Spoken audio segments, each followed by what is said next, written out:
Welcome to రవికిరణాలు TV బులెటిన్ల ముందుగా headlines చూద్దాం. సీఎంగా బాధ్యతలు స్వీకరించిన చంద్రబాబు మెగా డిఎస్సీపై తొలి సంతకం. సచివాలయంలో కోలాహలం. సాయంత్రం 4:41 సీఎంగా బాధ్యతలు చేపట్టిన చంద్రబాబు ఎన్నికల్లో ఇచ్చిన హామీల ఫైళ్లపై సంతకాలు.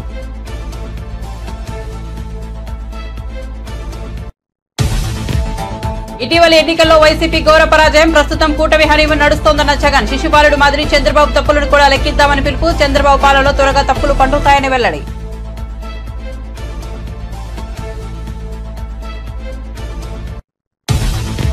కేంద్ర పౌర విమానయాన మంత్రిగా కింజరాపు రామ్మోహన్ నాయుడు ఢిల్లీలో బాధ్యతల స్వీకరణ. ప్రధానికి ప్రత్యేక ధన్యవాదాలు తెలుపుకుంటున్నట్లు వెల్లడి. 100 రోజుల ప్రణాళిక తయారు చేసి అమల్లోకి తీసుకొస్తామని కేంద్ర మంత్రి రామ్మోహన్ నాయుడు వెల్లడించారు.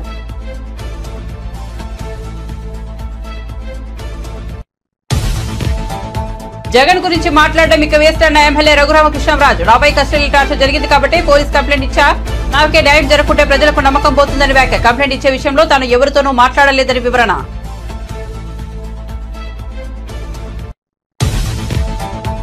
కేంద్ర బొగ్గు గనుల శాఖ మంత్రిగా కిషన్ రెడ్డి బాధ్యతలు. కేంద్ర హోంశాఖ సహాయ మంత్రిగా బాధ్యతలు స్వీకరించిన బండి సంజయ్. కార్యకర్తల కష్టం వల్లే తెలంగాణలో బీజేపీ గ్రాఫ్ పెరుగుతోందన్న కిషన్ రెడ్డి.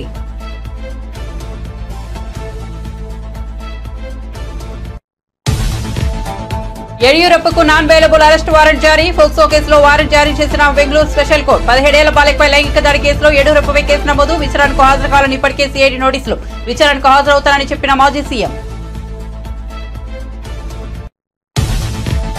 ఓడితే రాజకీయాల నుంచి తప్పుకుంటానన్న ఛాలెంజ్ పై అనిల్ కుమార్ ఆసక్తికర వ్యాఖ్యలు. లోక్సభ ఎన్నికల్లో లావు శ్రీకృష్ణదేవరాయల చేతిలో ఓటమి. తన ఛాలెంజ్ ను ఎవరూ స్వీకరించలేదని వెల్లడి. అందుకే మాటను కట్టుబడి ఉండాల్సిన పని లేదని స్పష్టీకరణ.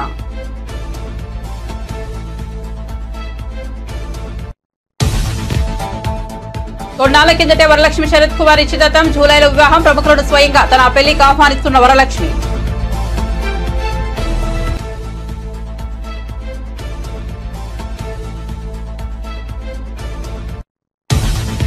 ఇక వార్త వివరాల్లోకి వెళ్తే టీడీపీ అధినేత చంద్రబాబు ఏపీ ముఖ్యమంత్రిగా బాధ్యతలు స్వీకరించారు. వెలగపూడిలోని రాష్ట్ర సచివాలయం మొదటి బ్లాక్ లో ఉన్న ఛాంబర్లో సాయంత్రం 4:41 చంద్రబాబు సీఎంగా బాధ్యతలు అందుకున్నారు.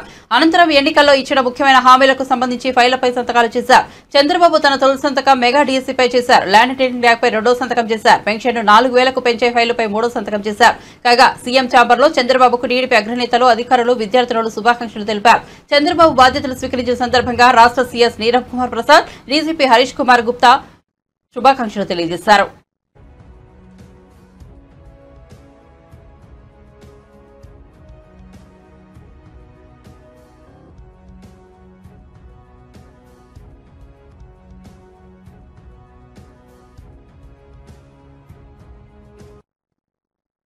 ఏపీ ముఖ్యమంత్రి చంద్రబాబు తిరుమల పర్యటన అనంతరం విజయవాడ చేరుకున్నారు. కనకదుర్గమ్మ దర్శనం కోసం కుటుంబ సమేతంగా ఇంద్రకీలాద్రికి విచ్చేశారు. దేవాదాయ శాఖ కమిషనర్, ఎన్టీఆర్ జిల్లా కలెక్టర్, ఆర్ఈఓ తదితర అధికారులు సీఎంకు స్వాగతం పలికారు. కుటుంబ సభ్యులతో కలిసి దుర్గమ్మను దర్శించుకున్న చంద్రబాబు మొక్కులు చెల్లించుకున్నారు. చంద్రబాబు రాక నేపథ్యంలో విద్యార్థులు ఇంద్రకీలాద్రిపై సంప్రదాయ నృత్యంతో అలరించారు. అమ్మవారి దర్శనం అనంతరం చంద్రబాబు ఉండవల్లి నివాసానికి చేరుకున్నారు.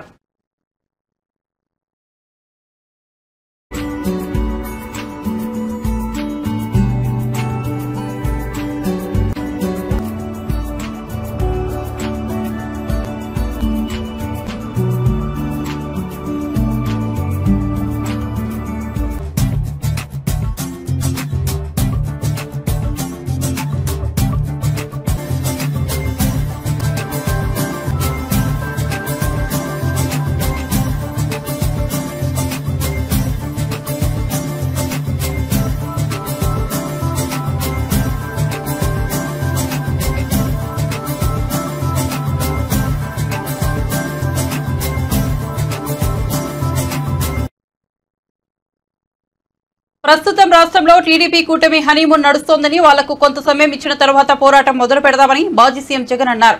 ఆయన వైసీపీ ఎమ్మెల్సీలతో సమావేశం నిర్వహించారు. ఈ సందర్భంగా మాట్లాడుతూ చంద్రబాబు హయాంలో పాపాలు చాలా త్వరగా పండుతాయని, గతంలోనూ చంద్రబాబు పాపాలు ఎలా పండాయో అందరం చూశామని తెలిపారు. శిశుపాలుడి 100 తప్పుల మాదిరిగా చంద్రబాబు తప్పులను కూడా లెక్కిద్దామని పిలుపునిచ్చారు. ఆ తర్వాత ప్రజల్లోకి వెళ్లి ముమ్మరంగా పోరాటం సాగిద్దామని పేర్కొన్నారు. అసెంబ్లీలో వైసీపీకి ఏమంత బలం లేదని, దాంతో అక్కడ అధికార పక్షానిదే ఆధిపత్యం ఉంటుందని జగన్ పేర్కొన్నారు. అయితే మండలిలో వైసీపీకి బలం ఉన్న విషయాన్ని గుర్తించాలని సూచించారు.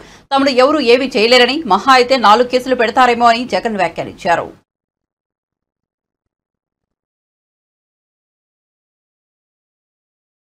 మనం గతంలో కూడా ఇదే మాదిరిగా పరిస్థితులు ఉన్నప్పుడు కూడా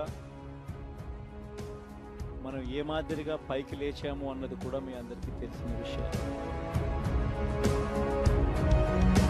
ఒకటి మీ అందరికీ చెప్తాము, ప్రజల్లో ఈరోజు మనం చేసిన మంచి ఉంది, ఇంటింటికి మనం చేసిన మంచి ఇంకా బ్రతికే ఉంది. ప్రజల్లో ఈరోజు మనం చేసిన పాలన మీద విశ్వసనీయత అనే పదానికి అర్థం ఈ రోజుకి కూడా ప్రజల్లో ఉంది. గడప గడపకు మనం చేసిన మంచి ఇంకా ప్రజల్లో బతికే ఉంది. మరి ఇవన్నీ ఉన్నప్పుడు మళ్ళీ మనం లేయడం కూడా సాధ్యం,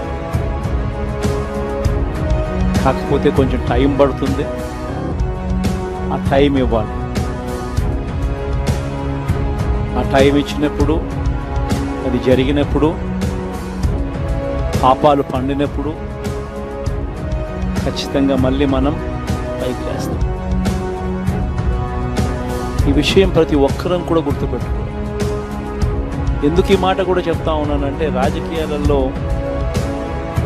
అన్నిటికన్నా ముఖ్యమైన అంశం క్యారెక్టర్, విలువలు, విశ్వసనీయత. పదాలకు అర్థం తెలిసి ఉండడం రాజకీయాలలో చాలా అవసరం. రాజకీయం అంటే ఎల్లవేళలా అధికారమే కాదు. అధికారంలో లేనప్పుడు కష్టాలు ఖచ్చితంగా వస్తాయి, కానీ ఖచ్చితంగా కష్టాలు వచ్చినప్పుడు మనం ఖచ్చితంగా ఏ రకంగా రియాక్ట్ అవుతామన్నది మన చేతుల్లో. విలువలు, విశ్వసనీయత లేని మనిషిగా రాజకీయాలు చేద్దామా, లేదా కష్టాలు వచ్చినప్పుడు ఆ కష్టాలను ఎదుర్కొని హుందాగా నిలబడుతూ మళ్ళీ 5 సంవత్సరాలు కన్ను మూసుకుంటే 5 సంవత్సరాలు అయిపోతాయి, మళ్ళీ 5 సంవత్సరాల తర్వాత మన పాలన వస్తుంది, మన ప్రభుత్వం వస్తుంది, అప్పుడు మళ్ళీ మనమే ఆందోళన ఎక్కుతామన్నది కూడా గుర్తుపెట్టుకొని అడుగులు వేస్తామా అన్నది మనలో ప్రతి ఒక్కరూ కూడా ఆలోచన చేసుకోవాలి. ఇదే మన ప్రభుత్వం అధికారంలో ఉన్నప్పుడు కులం చూడలేదు, మతం చూడలేదు, ప్రాంతం చూడలేదు, రాజకీయాలు చూడలేదు, చివరికి ఏ పార్టీకి ఎవరు ఓటు వేశారు అన్నది కూడా చూడకుండా ప్రతి పథకము కూడా డోర్ డెలివరీ చేయించాం. మనం అర్హత మాత్రమే ప్రామాణికంగా తీసుకుని ప్రతి పథకము, ప్రతి మంచి కూడా ప్రతి ఇంటికి డోర్ డెలివరీ చేయించాం. అలా ప్రతి మంచి, ప్రతి పథకము డోర్ డెలివరీ చేసిన ప్రభుత్వం మనదైతే, పాలన మందైతే, ఈరోజు కేవలం వాళ్ళ పార్టీకి ఓటు వేయలేదు అని మాత్రమే, ఓటుకు వేయకపోవడమే పాపం అన్నట్టుగా ఈరోజు రావణ కాష్టం సృష్టిస్తా ఉన్నారు, విధ్వంసం చేస్తూ ఉన్నారు,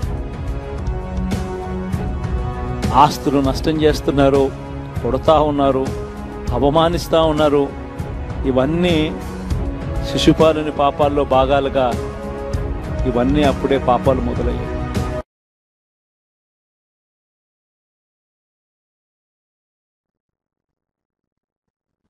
కేంద్ర పౌర విమానయాన శాఖ మంత్రిగా నియమితులైన టీడీపీ యువ ఎంపీ కింజరపు రామ్మోహన్ నాయుడు ఢిల్లీలోని రాజీవ్ గాంధీ భవన్లో కేంద్ర మంత్రిగా బాధ్యతలు స్వీకరించారు. ఈ సందర్భంగా రామ్మోహన్ నాయుడు మాట్లాడుతూ, ఈ బాధ్యత అప్పగించిన ప్రధాని నరేంద్ర మోదీకి ప్రత్యేక ధన్యవాదాలు తెలుపుకుంటున్నారని వెల్లడించారు. కేంద్ర కేబినెట్ లో అత్యంత పిండ వయస్కుడైన తనపై బాధ్యతను మోపారని, ప్రధానికి యువతపై ఉన్న నమ్మకం దీని ద్వారా అర్థమవుతోందని అన్నారు. 100 రోజుల ప్రణాళిక తయారు చేసి దాన్ని అమల్లోకి తీసుకొస్తామని రామ్మోహన్ నాయుడు తెలిపారు. టెక్నాలజీ వినియోగంతో పౌర విమానయానాన్ని మరింత ముందుకు తీసుకెళ్లేందుకు కృషి చేస్తానని చెప్పారు. చేస్తానని మోదీ గారికి, మా చంద్రబాబు నాయుడు గారికి, అలాగే దేశ ప్రజానికానికి అందరికీ కూడా ఈ సందర్భంగా తెలియజేసుకుంటున్నాను. మరి ఈరోజే స్వీకరించిన తర్వాత ఇమీడియట్గా మాకున్నటువంటి ప్లాన్, మోదీ గారు ప్రతి డిపార్ట్మెంట్లో దేశానికి కూడా సంబంధించి 100 డేస్ యాక్షన్ ప్లాన్ని తయారు చేయమనడం జరిగింది. మా డిపార్ట్మెంట్లో కూడా అది చేస్తాం. 100 డేస్ ప్లాన్ తయారు చేసి దాన్ని ఇంప్లిమెంట్ చేయడానికి కూడా అన్ని విధాలుగా మా డిపార్ట్మెంట్ తరపున చర్యలు కూడా మేము తీసుకుంటాం. అలాగే 100 డేస్ ప్లాన్ నుంచి 100 ఇయర్స్ ఆఫ్ ఇండిపెండెన్స్ వరకు, అంటే 2047వ సంవత్సరం వరకు కూడా ఈ సివిల్ ఏవియేషన్ డిపార్ట్మెంట్లో ఏ కార్యక్రమాలు చేయాలి దాని మీద ప్రత్యేకమైనటువంటి దృష్టి పెట్టి ఈ 5 సంవత్సరాలు కూడా సివిల్ ఏవియేషన్ మినిస్ట్రీలో బలమైనటువంటి పునాదులు దేశంలోనే కాదు ప్రపంచంలోనే ఒక ఉన్నతమైనటువంటి సెక్టర్గా తయారు చేయడానికి మా వంతుగా చర్యలు తీసుకుంటామని కూడా హామీ ఇస్తున్నాను. అలాగే ఈరోజు టెక్నాలజీని ఎక్కువ శాతం మన డిపార్ట్మెంట్లో వినియోగించుకొని సామాన్య ప్రయాణికుడికి ఈజ్ ఆఫ్ ఫ్లయింగ్ తీసుకొని వచ్చే విధంగా కార్యక్రమాలు చేస్తాం. ఈజ్ ఆఫ్ ఫ్లయింగ్లో సేఫ్టీ ఉండాలి, కంఫర్ట్ ఉండాలి, కన్వీనియన్స్ ఉండాలి. వాళ్ళకి ఎప్పుడైనా సరే ఎటువంటి సమస్య వస్తే సరైనటువంటి రిడ్రెసల్ మెకానిజం కూడా మన ప్రభుత్వం నుంచి డిపార్ట్మెంట్ నుంచి ఉండే విధంగా ఈ 100 days యాక్షన్ ప్లాన్ కానీ వచ్చే 25 సంవత్సరాల తాలూకు యాక్షన్ ప్లాన్ కానీ ఈజ్ ఆఫ్ ఫ్లయింగ్ మీద మేము దృష్టి పెడతామని కూడా ఈ సందర్భంగా తెలియజేసుకుంటున్నాను. అలాగే ఇప్పుడున్నటువంటి ఎన్వైర్న్మెంట్ పరిస్థితులు కూడా చూసుకుంటే ఎన్వైర్న్మెంట్ ఫ్రెండ్లీగా కూడా డిపార్ట్మెంట్ రన్ చేయాలి. గతంలో కూడా మోదీ గారు గత 10 సంవత్సరాలుగా అన్ని డిపార్ట్మెంట్స్లోనూ కూడా ఇది అలవాటు చేయడం జరిగింది. నేను కూడా చంద్రబాబు నాయుడు గారితో సుదీర్ఘంగా పనిచేశాను. గత 10 సంవత్సరాలుగా పార్లమెంట్ సభ్యుడిగా ఉన్నప్పుడు, ఆయన ముఖ్యమంత్రిగా ఉన్నప్పుడు కానీ, ఆయన పార్టీని లీడ్ చేసినప్పుడు కానీ ఆయన తాలూకు కార్యక్రమాలు స్పష్టంగా చూశాను. ఎంత రెస్పాన్సిబుల్గా లీడర్షిప్ని ముందుకు నడిపించాలనేది ఆయన దగ్గర నేర్చుకున్నాం. పేపర్లెస్ చేయాలి, లేకపోతే రెన్యూబుల్ ఎనర్జీస్ని మనం వాడుకోవాలనేది చంద్రబాబు నాయుడు గారు కూడా మాకు నేర్పించినటువంటి నాయకత్వం. దాన్ని సివిల్ ఏవియేషన్ మినిస్ట్రీలో కూడా వాడుతాం. సివిల్ ఏవియేషన్ మినిస్ట్రీని కూడా 100% ఈకో ఫ్రెండ్లీగా, ఎన్వైర్న్మెంట్ ఫ్రెండ్లీగా తయారు చేయడానికి మా వంతుగా చర్యలు కూడా తీసుకుంటాం. చాలా వరకు ఎయిర్పోర్ట్స్ అన్నీ కూడా ఆ దిశలో ముందుకు వెళ్ళాయి. భవిష్యత్తులో 100% దేశంలో ఉన్నటువంటి ఎయిర్పోర్ట్స్ కానీ మనం చేసే కార్యక్రమాలు కానీ eco friendly and environment friendly చేసే విధంగా కార్యక్రమాలు చేస్తాం. దానితో పాటు ఎయిర్పోర్ట్స్ తాలూకా కన్స్ట్రక్షన్ ఇప్పుడు బడ్జెట్ కూడా మరొక 4 రోజుల్లో ప్రవేశపెట్టబోతున్నారు. కాబట్టి దానికి కావలసినటువంటి ఫండింగు, స్కీమ్స్, మా తాలూకా ఆలోచన అంతా కూడా ఏంటంటే Tier 2, Tier 3 సిటీస్కి కూడా ఎయిర్పోర్ట్ తాలూకా ఫెసిలిటీస్ని వాళ్ళకి దగ్గరగా చేరువ చేయాలి. ఒక కామన్ వెహికల్ కింద ఎయిర్ ఫ్లయింగ్ని అందుబాటులో సామాన్యుడు కూడా తీసుకొని రావాలి. ఆ ప్లానింగ్తో ఇన్ఫ్రాస్ట్రక్చర్ ప్రాజెక్ట్స్ ఈరోజు కొత్తగా స్టార్ట్ చేయాల్సినవి కాదు, గతం నుంచి కూడా రన్ అవుతున్నాయి, కొన్ని మధ్యలో ఉన్నాయి. వాటికి కూడా ఫండింగ్ అంతా కేటాయించుకొని దాన్ని ఫుల్ ఫ్లెడ్జ్డ్గా కంప్లీట్ చేయడానికి కేంద్ర ప్రభుత్వం ఫైనాన్స్ డిపార్ట్మెంట్ తాలూకా సహకారం తీసుకుంటాం. అది కూడా మా ప్లానింగ్లో. కిషన్ రెడ్డి, బండి సంజయ్లు గురువారం కేంద్ర మంత్రులుగా బాధ్యతలను స్వీకరించారు. కేంద్ర బొగ్గు గనుల శాఖ మంత్రిగా కిషన్ రెడ్డి బాధ్యతలు చేపట్టగా ఢిల్లీలోని హోంశాఖ కార్యాలయంలో కేంద్ర హోంశాఖ సహాయ మంత్రిగా బండి సంజయ్ బాధ్యతలు స్వీకరించారు. ఈ సందర్భంగా కిషన్ రెడ్డి మాట్లాడుతూ మోదీ హయాంలో కోతలు లేకుండా విద్యుత్తును అందిస్తున్నట్టు చెప్పారు. అధికంగా బొగ్గు ఆధారిత విద్యుత్ ఉత్పత్తి జరుగుతోందన్నారు. ఇతర దేశాల నుంచి మనం బొగ్గును దిగుమతి చేసుకుంటున్నామని తెలిపారు. మున్ముందు దిగుమతిని తగ్గించి దేశీయంగా ఉత్పత్తిని పెంచుతామన్నారు. ఖనిజాల అన్వేషణ, త్రవ్వకాల ద్వారా ఉపాధి కల్పనకు కృషి చేస్తామన్నారు. బొగ్గు గనుల మంత్రిత్వ శాఖల అధికారులతో ఒక బృందంగా నిబద్ధతతో పనిచేస్తామని కిషన్ రెడ్డి పేర్కొన్నారు. ఈ 2 డిపార్ట్మెంట్ సంబంధించి మంత్రిగా ప్రధానమంత్రి గారు నాకు బాధ్యతలు ఇవ్వడం జరిగింది. ఈరోజు అధికారపూర్వకంగా ఈ బాధ్యతలు ఈరోజు చేపట్టాను. మనకందరికీ తెలుసు, దేశంలో విద్యుత్ లేకుండా, పవర్ లేకుండా ఏ ఒక్క పని కూడా కాదు. అది వ్యవసాయమే కావచ్చు, పారిశ్రామిక రంగమే కావచ్చు, ఐటీ కానీ, లేక కమర్షియల్ కానీ, డొమెస్టిక్ కానీ, ప్రజల జీవితాలతో విద్యుత్తు రంగం పూర్తిగా పెనవేసుకొని ఉన్నది. భారతదేశంలో విద్యుత్ కోత లేనటువంటి ఒక నూతన భారతాన్ని నరేంద్ర మోడీ గారు ఈరోజు ఆవిష్కరించారు. ఈ రాష్ట్రము ఆ రాష్ట్రం కాదు, అన్ని రాష్ట్రాల్లో కూడా అవసరమైనంత విద్యుత్ అన్ని రంగాలకు అందుతా ఉంది. దానికి ప్రధానమైనటువంటి కారణము బొగ్గు ద్వారానే ఈరోజు విద్యుత్ ఉత్పత్తి అత్యధిక శాతం అవుతా ఉంది. రానున్న రోజుల్లో ఇంకా విద్యుత్ ఉత్పత్తి పెంచడం కోసము, విద్యుత్తు ట్రాన్స్పోర్టు ఇంకా పెంచడం కోసము అనేక రకాలుగా నరేంద్ర మోడీ గారి నాయకత్వంలో యాక్షన్ ప్లాన్ చేస్తూ ఉన్నారు. రానున్న రోజుల్లో దీన్ని మరింతగా ముందుకు తీసుకెళ్తాము. ఇక్కడ పవర్ మినిస్ట్రీ కానీ, రైల్వే మినిస్ట్రీ కానీ, కోల్ మినిస్ట్రీ కానీ, మైన్స్ మినిస్ట్రీ కానీ, వీటన్నిటికీ ఎన్వైరన్మెంట్ మినిస్ట్రీ కానీ, వీటన్నిటికీ ఒక అవినాభావ సంబంధం ఉంది. వీటన్నిటిని కూడా సమన్వయం చేసుకుంటూ ముందుకెళ్తాము. విద్యుత్ కోత లేనటువంటి భారతాన్ని నిర్మించాలంటే బొగ్గు ఉత్పత్తి పెంచాల్సినటువంటి అవసరం ఉంది. ఇతర దేశాల నుంచి ఇంకా కొంత మేరకు మనం బొగ్గు దిగుమతి చేసుకుంటున్నాం. రానున్న రోజుల్లో కూడా పూర్తి స్థాయిలో మన అవసరాలకు కావలసినటువంటి బొగ్గును మనమే ఉత్పత్తి చేసుకోవడం, ఆ యొక్క మినరల్స్ బయటికి తీయడము, ఉపాధి అవకాశాలు పెంచడము, మినరల్స్ని కూడా ఇతర దేశాలకు కూడా ఎక్స్పోర్ట్ చేయడము. నేను తప్పకుండా ఇటు మైన్స్ మినిస్ట్రీ, కోల్ మినిస్ట్రీ ఒక టీం వర్క్గా మేమందరం పనిచేసి మా అధికారులు మేమందరం తప్పకుండా నరేంద్ర మోడీ గారు కానీ దేశ ప్రజలు కానీ ఏ ఆకాంక్షలతోటైతే ఈరోజు ముందుకెళ్తా ఉన్నారో ఆ దిశలోనే మేమందరము డెడికేషన్తో పనిచేస్తామని ఈ సందర్భంగా మనవి చేస్తాం. కనీసం వార్డు మెంబర్ గా కూడా పనిచేయని తనను పెద్దల సభకు పంపించారని తీర్మార్ మల్లన్న భావోద్వేగానికి గురయ్యారు. ఇటీవల తెలంగాణలో జరిగిన గ్రాడ్యుయేట్ ఎమ్మెల్సీ ఎన్నికల్లో ఆయన కాంగ్రెస్ అభ్యర్థిగా పోటీ చేసి గెలుపొందారు. ఆయన ఎమ్మెల్సీగా ప్రమాణ స్వీకారం చేశారు. మండలి చైర్మన్ గుత్తా సుఖేందర్ రెడ్డి ఆయనతో ప్రమాణం చేయించారు. అనంతరం ఆయన మీడియాతో మాట్లాడుతూ తన గెలుపునకు సహకరించిన వారందరికీ కృతజ్ఞతలు తెలిపారు. జీవితంలో తనకు వచ్చిన మొదటి అవకాశం ఇదే అన్నారు. తన గెలుపునకు ప్రతి ఒక్కరూ సహకరించాలన్నారు. నిన్న మొన్నటి వరకు ఉన్న మల్లన్న వేరు, ఈ రోజు నుంచి బాధ్యత కలిగిన మల్లన్నలా ఉంటానన్నారు. నమస్కారం. ఇవాళ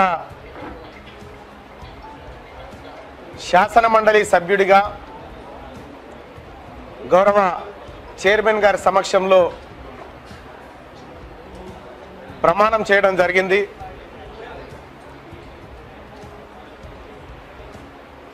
ఇది నా జీవితంలో మొట్టమొదటి అవకాశం.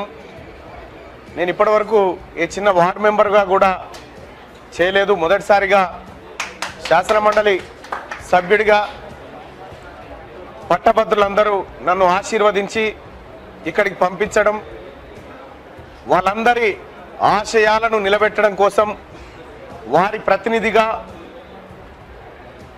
ఇక్కడ శాసన మండలిలో వారి మనిషిగా నేను రిప్రజెంట్ చేయబోతున్నందుకు అవకాశం కల్పించిన వాళ్ళందరికీ ధన్యవాదాలు. అలాగే తెలంగాణ రాష్ట్ర ప్రభుత్వం, ముఖ్యంగా మా గౌరవ ముఖ్యమంత్రి రేవంత్ రెడ్డి గారు, అలాగే AICC general secretary and incharge Deepadas Munshi గారు, మా గౌరవ ఉప ముఖ్యమంత్రి వర్యులు మరియు మంత్రులు, ఎమ్మెల్యేలు, ఎమ్మెల్సీలు, పిసిసి కమిటీలు, డిసిసిలు, మరీ ముఖ్యంగా కాంగ్రెస్ పార్టీ కార్యకర్తలు అందరూ కూడా, ఇండియా కూటమిలో ఉన్నటువంటి సిపిఎం, సిపిఐ, తెలంగాణ జనసమితి, వివిధ ఉద్యోగ ఉపాధ్యాయ కుల సంఘాలు, జర్నలిస్టు సోదరులు అందరికి కూడా హృదయపూర్వక ధన్యవాదాలు తెలియజేసుకుంటూ నన్ను ఇక్కడి వరకు తీసుకొచ్చినటువంటి మీ అందరికీ శిరస్సు వంచి నమస్కరిస్తూ, ఇవాళ నిన్న మొన్నటిదాకా ఉన్నటువంటి మల్లన్న వేరు, ఈరోజు బాధ్యత కలిగిన మల్లన్నగా మీ ముందు ఉంటానని మీడియా ద్వారా పట్టభద్రులకు అందరికీ తెలియజేస్తా ఉన్నా. మరి ముఖ్యంగా ఈ గెలుపులో తమ భుజాల మీద వేసుకున్నటువంటి తీన్మార్ మల్లన్న టీం కుటుంబ సభ్యులందరికీ ధన్యవాదాలు తెలియజేస్తాం. కక్ష సాధింపు చర్యలు తమ విధానం కాదని మచిలీపట్నం పార్లమెంట్ సభ్యులు వల్లభనేని బాలశౌరి అన్నారు. ఎక్కడ దాడులు, దౌర్జన్యాలకు దిగవద్దని జనసైనికులకు సూచించారు. గత ప్రభుత్వంలో జనసైనికులను ఇబ్బందికి గురి చేసిన వారిపై చట్ట ప్రకారం చర్యలు తీసుకుంటామన్నారు. జనసేన పార్టీ నుంచి పోటీ చేసి విజయం సాధించిన తరువాత తొలిసారి మచిలీపట్నం వచ్చిన ఆయన స్థానిక ఆర్ఎండ్బి అతిథి గృహంలో మీడియాతో మాట్లాడారు. మచిలీపట్నం పార్లమెంట్ నియోజకవర్గాన్ని అన్ని విధాలుగా అభివృద్ధి చేయడమే తన లక్ష్యమన్నారు. పవర్ ఫైనాన్స్ కార్పొరేషన్ ద్వారా వచ్చే రుణంతో బందరు పోర్టు నిర్మాణాన్ని ఏడాదిన్నరలో పూర్తి చేసి జాతికి అంకితం చేస్తామన్నారు. భారత్ పెట్రోలియం కార్పొరేషన్ వారితో మాట్లాడి మచిలీపట్నంలో ఆయిల్ రిఫైనరీ ఏర్పాటుకు కృషి చేస్తానని బాలశౌరి తెలిపారు. సైనికులందరికీ కూడా నేను ఒక విజ్ఞప్తి చేస్తా ఉన్నాను. మన పద్ధతి వేరు, మన వ్యవహార శైలి వేరు. ఎక్కడ అనవసరంగా దౌర్జన్యాలు మీరు చేయొద్దు, దాడులు చేయొద్దు. వాళ్ళు చేసినటువంటి తప్పులు ఏదైతే ఉన్నాయో చట్టపరంగా ఆ డిపార్ట్మెంట్లు చర్యలు తీసుకుంటారు. ఎవరు కూడా చట్టాన్ని చేతిలో తీసుకోవద్దని చెప్పేసి నేను మనవి చేస్తా ఉన్నా. వాళ్ళు చేసినటువంటి అరాచకాలు మనం చేయొద్దు. పవన్ కళ్యాణ్ గారు కూడా ఈ విషయం గురించి స్పష్టంగా చెప్పారు. మనం ఒక క్రమశిక్షణ కలిగినటువంటి జన సైనికులుగా, కార్యకర్తలుగా మనం ప్రవర్తించాలనేటువంటిది ప్రతి ఒక్క జన సైనికుడిని నేను కోరుతా ఉన్నాను. అందరం కాన్సన్ట్రేట్ చేయాల్సింది అభివృద్ధి మీద. అదే రకంగా ప్రజలకు ఉన్నటువంటి సమస్యలు, ప్రధానమైనటువంటి సమస్యల మీద మనం అర్థం చేసుకొని ఆ సమస్యలను పరిష్కరించడానికి గెలిచిన అభ్యర్థులందరం కూడా కృషి చేయాలి. పవర్ ఫైనాన్స్ కార్పొరేషన్ ద్వారా లోన్ తీసుకొచ్చి పోర్టుని డెవలప్ చేస్తూ ఉన్నాం. ఒక 1.5 yearsలో నాకు తెలిసి ఆ పోర్టును కంప్లీట్ చేసి దాన్ని ఇక్కడ ప్రజలకు అంకితం చేస్తాం, జాతికి అంకితం చేస్తాం. ఆ పోర్టు పక్కన ఉన్నటువంటిది దాదాపు 4-5 వేల ఎకరాల ల్యాండ్లో ఒక మంచి ఇండస్ట్రియల్ హబ్గా తయారు చేసి అనేక మందికి ఉపాధి అవకాశాలు కలిగే విధంగా ఒక చక్కటి ప్లాన్ తోటి నేను కృషి చేస్తాను. ఈరోజు ఎక్కడ ఒక న్యూస్ చూశాను, భారత పెట్రోలియం కార్పొరేషన్ వాళ్ళు ఈ రాష్ట్రంలో దాదాపు ఒక 3-4 రిఫైనరీస్ పెడదామని చెప్పేసి ఎక్కడ ఒక న్యూస్ చూశాను. ఆ 3-4 రిఫైనరీస్ పెట్టేటప్పుడు వైనాట్ మచిలీపట్నం అనేది కూడా నేను ఆలోచిస్తాను. ఒకటి ఎందుకు కాకూడదు అనేది. సో వైనాట్ అంటే ఇలాంటి ఆలోచనలు రావాలి. సో అర్థం లేనటువంటి ఆలోచనలతోటి, ఊరికే పిచ్చి మాటలతోటి టైం గడపటం కంటే రిఫైనరీ, ఇండస్ట్రియల్ హబ్ ప్రజలకి ఏ రకంగా.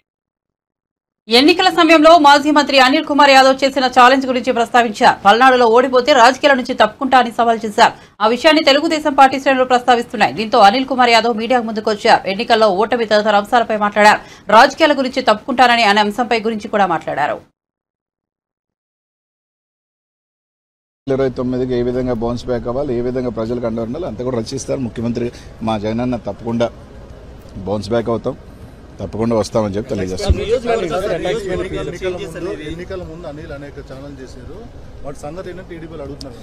ఇప్పుడు ఒకసారి మీరు అందరూ ఆలోచన చేయాలా. నేను ఛాలెంజ్ విసిరాను కానీ ఛాలెంజ్ ఎవరు తీసుకోవాలా? ఎలా ఉంటారంటే నేను ఛాలెంజ్ విసిరినమాట వాస్తవమే. నేను ఛాలెంజ్ విసిరినప్పుడు అవతల ఛాలెంజ్ తీసుకుని రైట్ మేము కట్టుబడి ఉన్నాం ఈ ఛాలెంజ్కి అని చెప్పుని ఉంటే బాగుండేది. ఎన్నికలు అయిపోయిన తర్వాత అప్పుడు ఛాలెంజ్ చేసేవి కదా అంటే అలా కాదు కదా.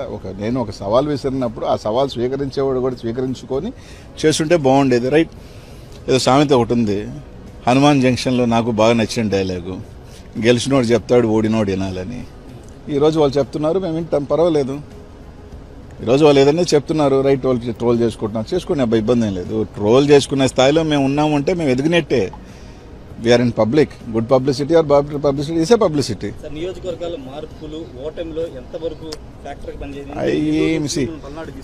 ఏమీ ఇప్పుడు పల్నాడులో నాకు 40,000 ఓట్లు ఎమ్మెల్యేల కన్నా ఎక్కువ వచ్చినాయి కదా చెప్తున్నా. కాబట్టి అదేం పెద్ద నేను కోరుకోను. ఎందుకంటే ఇంత పెద్ద ఎలక్షన్ దీంట్లో కొన్ని దగ్గరలా చూసుకున్నప్పుడు రకరకాల అనుమానాలు ఉన్నాయి, రకరకాలు ఉన్నాయి. కాబట్టి అదేం పెద్ద ఫ్యాక్టర్ నేను అనుకోను.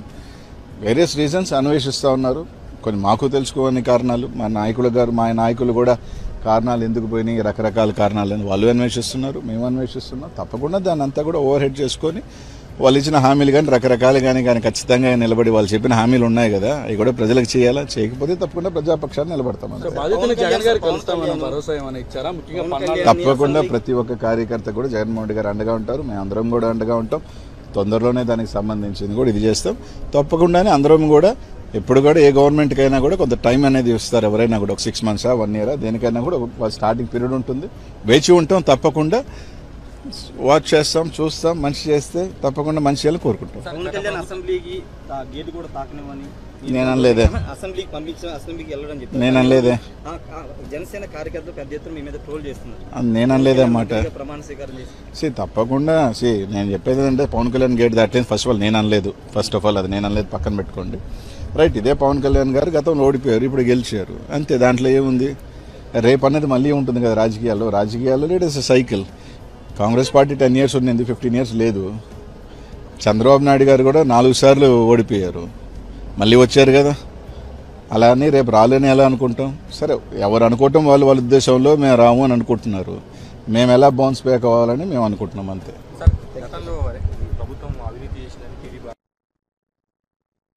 ఆంధ్రప్రదేశ్ మాజీ ముఖ్యమంత్రి జగన్మోహన్ రెడ్డి గురించి ఇకపై తాను వ్యక్తిగతంగా మాట్లాడబోనని టీడీపీ ఎమ్మెల్యే రఘురామకృష్ణరాజు స్పష్టం చేశారు. ఈ మేరకు గురువారం ఉదయం మీడియా సమావేశం ఏర్పాటు చేసి మాట్లాడారు. దీనిపై మరింత వివరణ ఇస్తూ మంచో చెడో చేయాల్సింది చేశాడు, వెళ్లిపోయాడు. ఇప్పుడు ప్రజలు ఆ విషయం పట్టించుకోరు. ప్రజల దృష్టి ఇప్పుడు మాపై ఉంటుంది.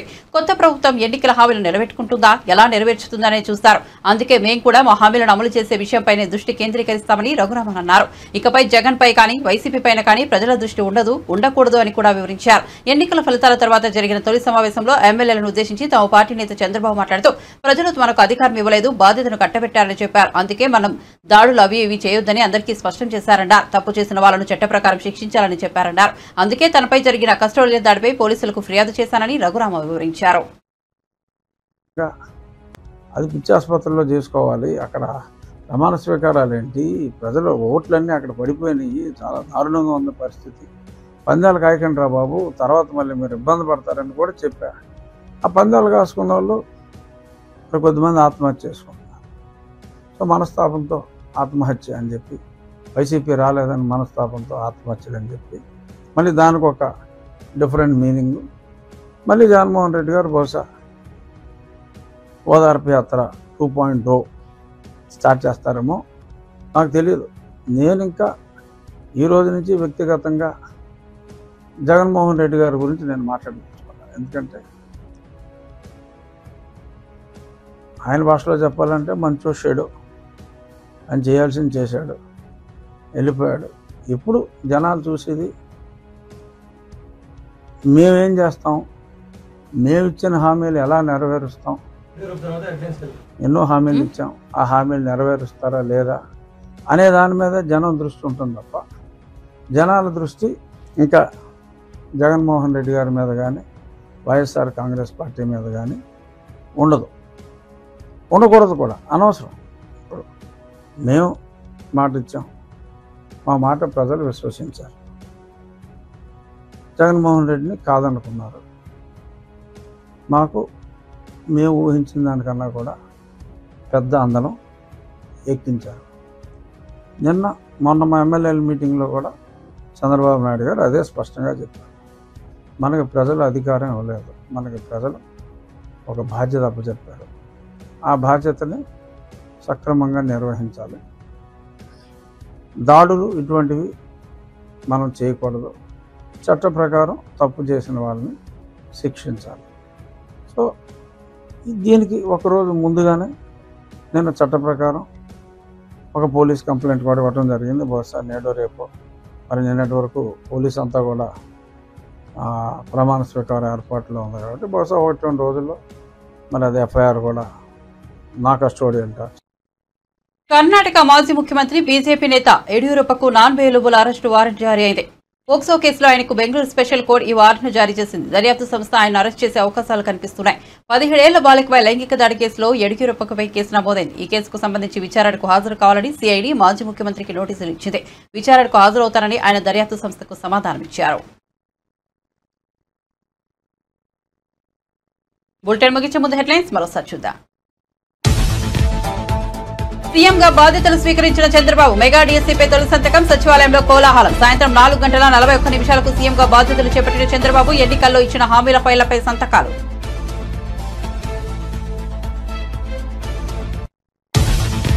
ఇటీవలి ఎన్నికల్లో వైసీపీ ఘోర పరాజయం. ప్రస్తుతం కూటమి హనీమూన్ నడుస్తోందన్న జగన్. శిశుపాలుడి మాదిరి చంద్రబాబు తప్పులను కూడా లెక్కిద్దామని పిలుపు. చంద్రబాబు పాలనలో త్వరగా తప్పులు పండుతాయని వెల్లడి.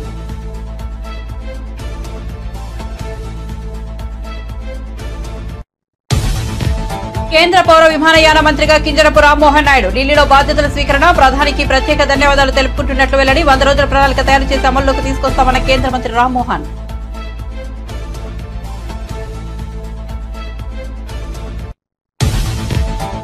జగన్ గురించి మాట్లాడడం ఇక వేస్ట్ అన్న ఎమ్మెల్యే రఘురామకృష్ణరాజు. నాపై కస్టోడియల్ టార్చర్ జరిగింది కాబట్టి పోలీస్ కంప్లైంట్ ఇచ్చా. నాకే న్యాయం జరగకుంటే ప్రజలకు నమ్మకం పోతుందని వ్యాఖ్య. కంప్లైంట్ ఇచ్చే విషయంలో తాను ఎవరితోనూ మాట్లాడలేదని వివరణ.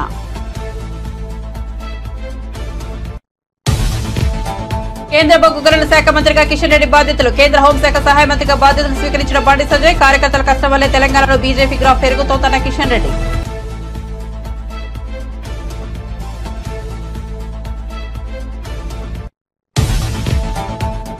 యడియూరప్పకు నాన్ బెయిలబుల్ అరెస్ట్ వారెంట్ జారీ. ఫోక్సో కేసులో వారెంట్ జారీ చేసిన బెంగళూరు స్పెషల్ కోర్టు. 17 ఏళ్ల బాలిపై లైంగిక దాడి కేసులో యడియూరప్పపై కేసు నమోదు. విచారణకు హాజరు కావాలని ఇప్పటికే సిఐడి నోటీసులు. విచారణకు హాజరవుతానని చెప్పిన మాజీ సీఎం. ఓడితే రాజకీయాల నుంచి తప్పుకుంటారన్న ఛాలెంజ్ పై అనిల్ కుమార్ ఆసక్తికర వ్యాఖ్యలు. లోక్సభ ఎన్నికల్లో లావు శ్రీకృష్ణదేవరాయల చేతిలో ఓటమి. తన ఛాలెంజ్ ను ఎవరూ స్వీకరించలేదని వెల్లడి. అందుకే మాటతో కట్టుబడి ఉండాల్సిన పని లేదని స్పష్టీకరణ.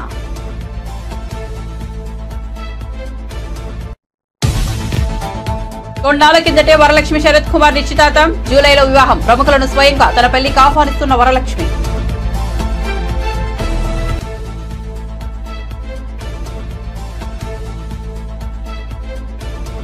మరిన్ని అప్డేట్స్ కోసం చూస్తూనే ఉండండి రవికిరణాలు టీవీ.